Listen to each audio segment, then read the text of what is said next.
Have you ever heard of a war so vast it involved three major East Asian powers and changed the course of a continent's history? A conflict with legendary admirals, groundbreaking naval technology, and armies numbering in the hundreds of thousands. Today, we're diving into the dramatic story of the Imjin War, the Japanese invasions of Korea from 1592 to 1598.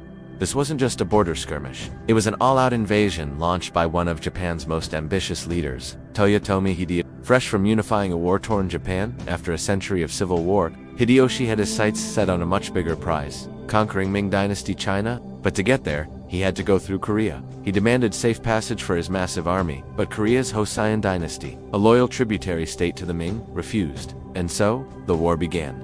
In the spring of 1592, the first wave of over 150,000 battle-hardened samurai landed on the Korean peninsula. They were armed with a weapon that would give them a terrifying advantage: the arquebus, a type of matchlock firearm, introduced by the Portuguese. The Korean army, primarily equipped with bows, spears, and swords, was caught off guard. The Japanese forces advanced with shocking speed, capturing key cities like Busan and Seoul within just a few weeks. The Korean court, including King Seonjo, was forced to flee north to the border with China. It seemed like Korea was on the brink of total collapse. But as the saying goes, heroes are forged in fire. And in Korea's darkest hour, a hero emerged from the sea. His name was Yi Sun-sin, an admiral of few words, but immense strategic genius. He commanded the small but determined Korean navy. While the Japanese army dominated on land, their supply lines at sea were vulnerable. Yi Sun-sin knew this was the key. He didn't have the numbers to match the Japanese fleet head-on, so he used superior tactics, knowledge of the local tides and currents, and a revolutionary warship.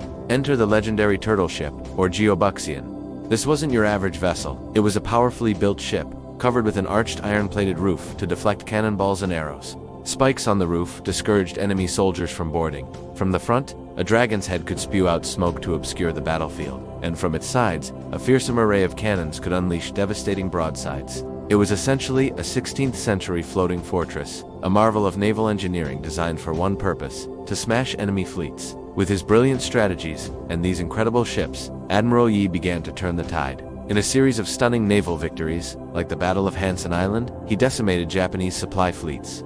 He used a tactic called the crane wing formation to encircle and annihilate the enemy. Without a steady stream of supplies and reinforcements, the relentless Japanese advance on land began to slow, then stall. Yi Sun-sin's victories at sea were a critical lifeline for Korea, buying precious time. Seeing their loyal ally on the verge of being conquered, the Ming Dynasty in China finally decided to intervene. The Wanli Emperor dispatched a large army to help the Koreans push back the invaders. Now, the conflict had escalated into a massive three-way war. The combined Ming and Korean forces began to clash with the Japanese armies across the peninsula. The Japanese were pushed out of Pyongyang, but the war devolved into a brutal stalemate. The fighting was fierce, with heavy casualties on all sides. After years of bloody conflict, negotiations began, but the talks were plagued by mistrust and deception. The Japanese and the Ming had completely different ideas about what a peace treaty should look like. While the diplomats argued, the fighting never truly stopped. The stalemate dragged on, exhausting all three nations. The Korean people suffered immensely during this period, caught between two massive armies, their land ravaged by war. Then, in 1597, Hideyoshi, frustrated with the lack of progress, broke off negotiations and launched a second, equally massive invasion. Once again, a huge Japanese army and navy descended upon Korea, but this time, the Koreans and Ming were better prepared. However, the Korean side suffered a major blow before the invasion even began. Due to court politics and enemy spies, the brilliant Admiral Yi Sun-sin was stripped of his command, imprisoned, and tortured. His replacement, a less capable admiral, led the Korean Navy into a trap. The result was the catastrophic Battle of Chilchiliang, where nearly the entire Korean fleet was wiped out. Only a handful of ships escaped the disaster. With its navy destroyed, Korea was once again wide open to Japanese forces. In this moment of absolute crisis, the Korean court had no choice but to reinstate Admiral Yi. He was given command of the pathetic remnant of his once proud navy. Just 13 ships? What followed is one of the most incredible feats in military history. Facing a Japanese fleet of over 133 warships, Admiral Yi took his 13 ships to the Myeongyang Strait, a narrow channel with notoriously treacherous currents. It was a suicide mission by any standard. But Yi Sun-sin famously said, "I still have 12 ships, and those who seek death shall live, and those who seek life shall die." Using his intimate knowledge of the tides and the narrow terrain to his advantage, he lured the massive Japanese fleet into the strait.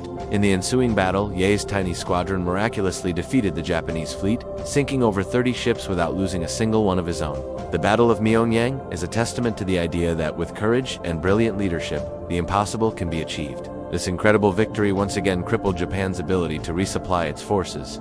The second invasion stalled, just like the first. Shortly after, in 1598, the man who started it all, Toyotomi Hideyoshi, died.